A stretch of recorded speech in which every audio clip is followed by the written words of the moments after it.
All right, so Masa al Khair, hello everyone. I hope you're all doing great. So thank you so much for joining us today. This is your chance, of course, to get an overview of the student visa application process and the eligibility requirements for Libyan students. So make sure to share this session with anyone interested and make sure to ask your questions at the end. We'll make sure, to answer all of them. This is Amira, the Education USA advisor for Libya.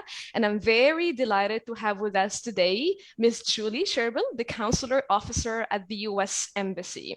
So we're going to start with a brief introduction about Education USA, then turn it over to our guest speaker, and then we will finish the session with the questions and answers part. Thanks, so what is, yeah, thank you. Thank you so much, Julie. So what is Education USA and how can we help you? So Education USA, for anyone who's following us, this is the official source on US higher education since it's US Department of State network. So if you'd like to pursue your undergraduate or graduate studies in the United States, we are here to guide you from the first step until the last step. So we are almost everywhere. There are more than 430 advising centers in more than 170 countries and territories. We offer free, unbiased, and accurate information about anything related to US colleges, US higher educational system, college life, application process, student visa process, and so on and so forth. How can we help you? So we offer public info sessions about different topics, like today's topic. We also have some other sessions about the competitive college club, about some funding opportunities. And we also do some sessions with US universities. So we invite different university representatives from the United States, and they usually share with you different programs. They share with you the application process, maybe like specific requirements. They also share with you some funding opportunities that are available for international students. And we also do some sessions with Libyan alumni who studied in the United States. And that's a great chance for them, to share their experiences with you. And you can even learn from them if you are planning to move to the US to pursue your studies there. And number three, we do individual consultations.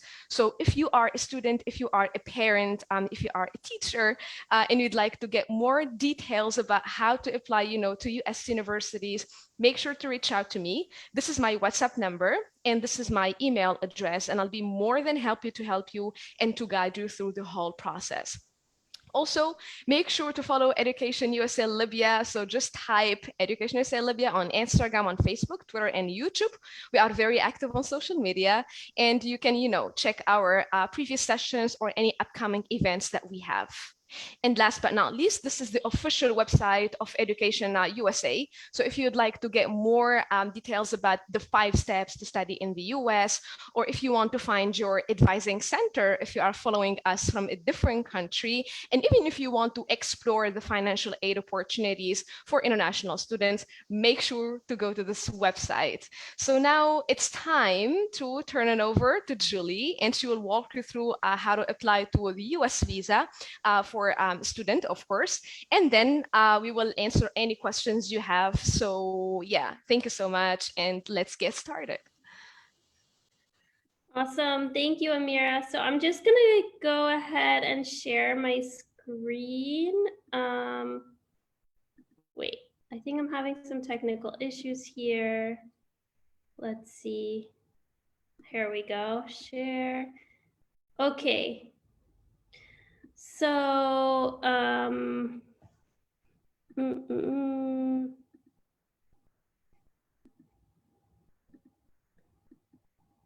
okay, can everybody see my screen okay? All right, great. So I know that you have a lot of information about how to apply for a school from Education USA. And so what I want to focus on in this presentation is the visa process. That's the part that the consular office at the U.S. Embassy is involved in.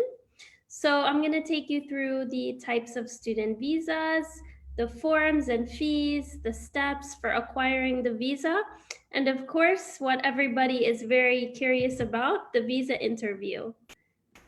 So Here's the different types of visas. There's F1, which is university, private school, public school, any sort of like normal school that you're thinking of is usually going to be F1, unless it's a vocational or technical training school, which will be M.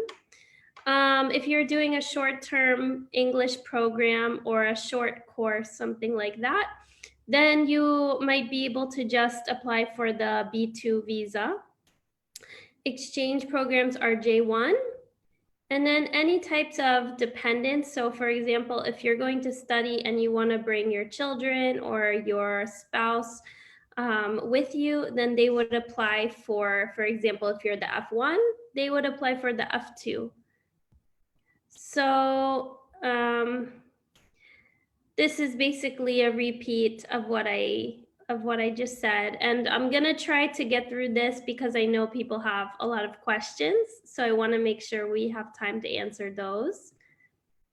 In terms of steps, the first step is, of course, everything that you can find out from Education USA, which entails researching schools in the US, taking any kind of testing or English proficiency exams, and learning about the different types of degrees offered, researching different types of scholarship opportunities. So all of that you're going to do before you apply for the visa. And that all of that information, I think Mira is very well positioned to help you. And there is a lot of information available online. So once you're in a school and you're accepted, then you're going to need 2 forms, which you'll need for your visa interview. So one of those forms is the I-20 form, which your school will give to you. And DS 2019 is for the J visa. And if you have any questions, I know it's a lot of information, please write them down because I'm happy to answer. So after you have your I-20 form, you're gonna pay the SEVIS fee, which you can do either online or you can do in person at Ahmed East in Tunisia. So Amira, I'm not sure if I don't think that there's like a formal Ahmed East center in Libya to pay for the SEVIS fee, right? Right, yeah. Okay, so yeah, you can either pay that online or you can have a friend or something, or you can go pay in person in Tunisia. And then once you have paid that, you can print out the receipt, and that's the second form. So you're gonna need your I-20 form and your SEVIS receipt, which is called the I-901 receipt. Those 2 things are important for bringing to your visa interview. Okay, step 3, applying for the student visa. You can apply for the first step for doing that is going to seac.state.gov/GENNIV and filling out all the information. It's going to ask you lots of personal information. And you're also going to upload a passport photo and print out your confirmation page. So that's a third major step for getting the forms you need to apply for the student visa.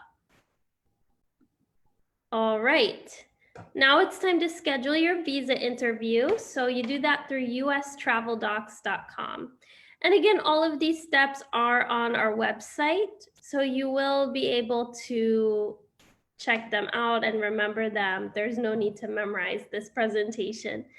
But to apply for a visa or to schedule a visa interview, you're going to go to ustraveldocs.com. And scheduling a visa interview also entails paying a $160 visa fee, which again, you can pay for in person in Tunisia. So I know a lot of Libyans get someone in Tunisia to pay that for them because we're not able to have online banking here in Tunisia. So we do have the visa fee paid in person. Wait times vary, so I would recommend scheduling your visa appointment as soon as you can. So let's go again over the documents that you need for your visa interview. So passport, DS-160, which is the form with all the information, the visa fee receipt, an extra passport photo, the I-20 from your school, the SEVIS receipt, that's the I-901 fee, and then finally, anything that's able to prove to the consular officer that you are actually intending to study. So that's going to mean maybe transcripts from your previous studies or proof that you're able to pay for your program. Those last two are not required, but highly recommended to be able to tell your story to the consular officer. So at the interview, you're going to just have somebody take your information, your fingerprints, and then you sit down, wait for your number to be called, and the consular officer will call your number. You'll come up to the window, chat for just a few minutes, and then you'll find out right there if your visa is approved, denied, or has administrative processing. So usually if you're planning to do your studies in the US, you should at least have a basic level of English, unless you're going for an English language program. So it is an option to do your interview in Arabic, but if you're studying in English, I recommend that you do your interview in English to prove to the consular officer that you're prepared to study in the US in English. All right, what are we looking for in the interview? So 3 major things. First of all, why did you choose the program that you chose, the degree, the school? It's hard for me to believe that you're really a student if you don't have a specific reason for making the choice that you did. And that's the goal of the interview, right? Is for me to understand your motivation, your why. And second of all, it is education in the United States is expensive. There are scholarship opportunities available, but another part of like proving that you are a credible student is demonstrating that you're able to pay for your program.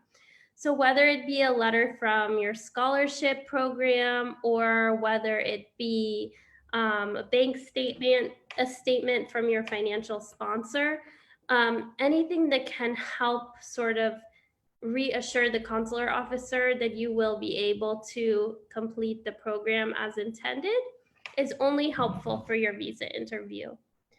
Second or third, how does the program fit into your future plans? Again, I want to stress there are no correct answers in the visa interview. I just want to hear your real story. So even if the truth is I don't know, I just want to know. I want to know that. I don't want you to make up something. The biggest piece of advice I have in visa interviews is to be honest. You know, I think when you try to say what the consular officer wants to hear or what you think they want to hear, then you can come off as less genuine, and that's going to make the consular officer maybe doubt your credibility as a student, and it's going to make it difficult for me as the consular officer to understand, okay, this person is a serious student, has thought about their plan, and is going to use this visa as intended. So once your visa is approved, you pick up your passport with your printed visa. For Libyans, we do try to print the visas within 2 to 3 days because we recognize that you're coming from another country for your visa appointment. And then please only buy your plane ticket once you have your student visa in hand, because you never know what could happen. There could be administrative processing. Something could happen with your printing, like a complication, and it can take longer. So wait until you have the visa in your hand to book any plane ticket. And from there, that pretty much concludes all the steps. I will say, if you do go to the United States and don't use your visa as intended and end up, dropping out of school and doing something else, it's going to impact your ability to apply for future visas. We do take that into account. And so I do advise you to stay in status in the SEVIS, the Student Exchange Visitor Information System. And then for leaving, you're able to leave up to 60 days after your program ends. Let's see any other sort of valid information. If your family is accompanying you, your children are able to study as well in public school.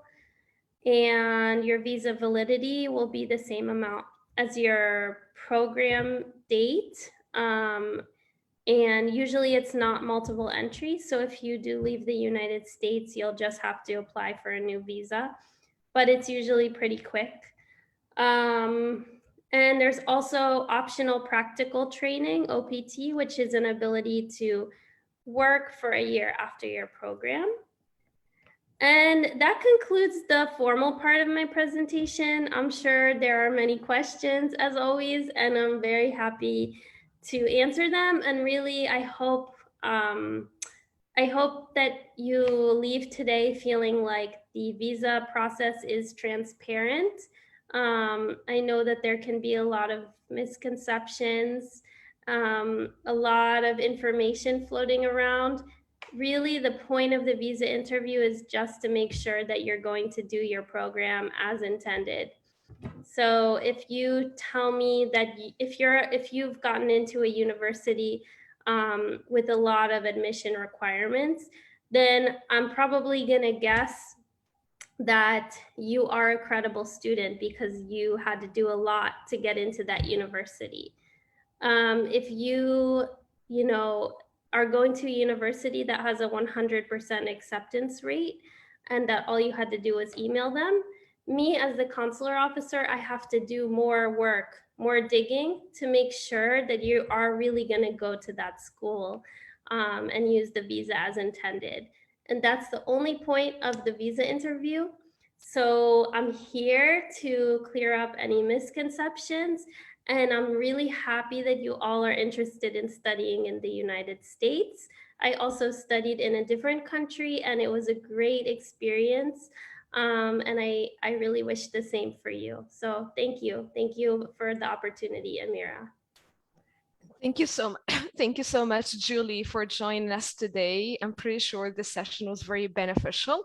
And yeah, it's time to move to the questions because, students always have a lot of questions when it comes to the visa, and they have the right, of course. So the first question that I received in the Zoom, so someone is asking, can the visa fees be waived for students? They cannot be waived, no. In some cases, your school or your scholarship program could pay for them. But unfortunately, every single person that applies for a visa pays the visa fee. Pays the visa fees, correct. Yeah. So I just reconfirm what Julie said. If you, for example, Abdurrahman, received a scholarship from university, so some universities, they cover your visa fees and civis fees. And also some other students apply for external scholarships. So you can use that money to pay for your visa fees, to pay for your flight ticket if you want. So definitely yes. Okay, so since you mentioned a little bit the administrative processing, Julie, I have a student who wants to get more details about that. And she's asking also how long does it take to get a visa after the administrative processing? So the administrative processing, unfortunately, is random. It's something that comes up in the system as me as the consular officer. I have to put your visa under administrative processing if the system tells me it's been chosen for that. So that process actually happens in Washington.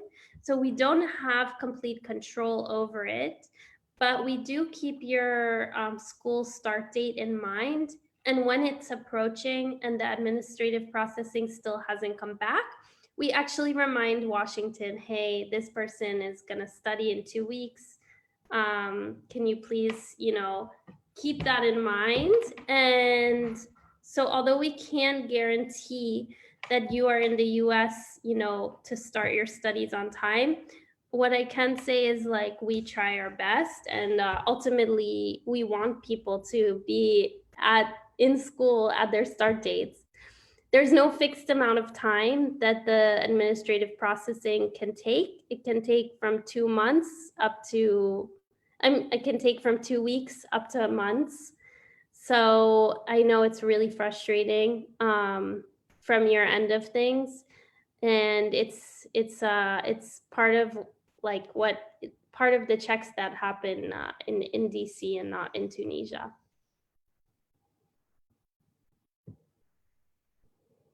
That makes sense. Okay. I have a very good question here in the chat. Someone is asking, is the embassy accessible for people with disabilities? That's a great question. I really appreciate you asking it. Yes, the embassy is completely accessible for people with disabilities. And if there's any additional accommodations that you might need, please don't hesitate to email us at tunisniv@state.gov before your appointment. But in terms of, for example, mobility, it is completely wheelchair accessible. Um, yeah, and we also, for example, people that are hard of hearing, we make accommodations for that as well. So again, any specific accommodations you might need or any specific questions for your personal situation, please don't hesitate to write to us. Thank you. Okay, another question is coming from Abdallah, and he said, do I have to prove that I have the whole amount of money for the program in my bank account? No, you should probably, basically, we just want to understand that you have enough money for 1 semester of studies in your bank account. Okay, great. And I have a question about the one entry. So we discussed a little bit that one. So someone is asking, since it's a one entry visa for the Libyans, do I have to pay the civil fees again if I'm applying for the visa again? That's a great question. I'm actually not 100% sure about that. So it's something I would want to look up and get back to that person about. Maybe I can email you afterwards, Amira, and let you know. Of I course, just yeah. don't want to give anybody incorrect information. I will say we have now, starting last year, something called the Interview Waiver Program. Mhm. Actually, sorry, I don't think that you need to repay the SEVIS fee. I'm now thinking, because it's like you get your I-20 when you get into a school. So I'm quite sure that the answer is no. But we have something called the Interview Waiver Program. If you are a repeating student, so if you had an F1 and you're applying for another F1, and they're F1 or F2, and they're like within a certain amount of time, within a few years of each other, you can actually skip the interview and you just drop off your documents. We can directly issue your visa if you apply. So that's another program. When through our scheduling system, you'll be able to see whether you qualify for the interview waiver program or not. Interesting. Thank you so much for sharing that detail. Yeah. No problem.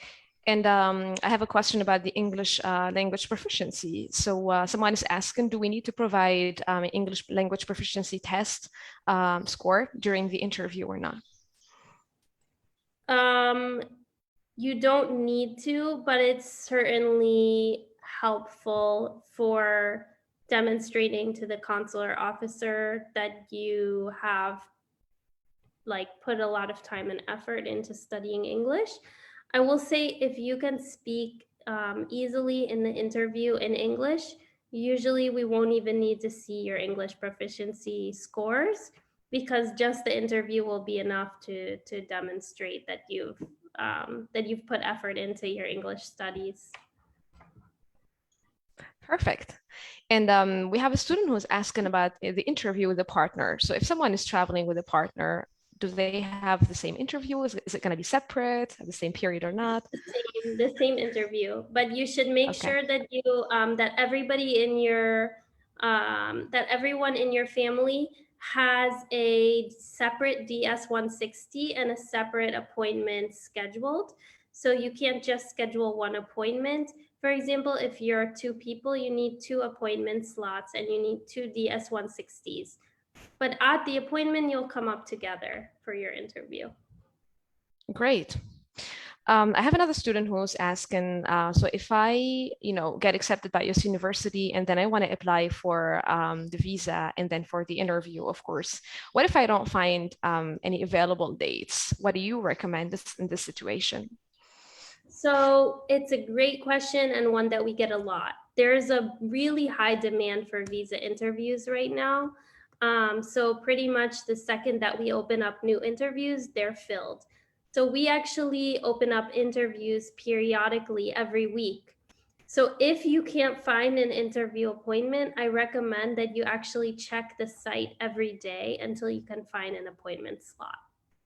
I know it's not ideal, but with the backlog from COVID-19, there's a really high demand for visa interviews, and so this is the only way we can make it a fair process for everyone. Great. And we still have only one last question. So someone is asking, can I do temporary unpaid work while in the US with the F1 visa? Temporary unpaid work. So if it's unpaid, I wouldn't classify it as work. I would classify it as volunteering. And in that case, the answer would be yes, you are allowed to volunteer. In fact, encouraged on a student visa. Perfect. Okay, so I don't think that we have.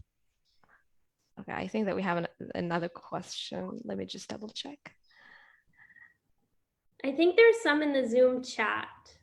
Yeah, actually, I asked the questions that I received from Okay, the great. Zoom. Yeah, but I just I received the think question only for me. Yeah, it's not public. about it. It's not a question. Okay, Okay. wonderful. Yeah.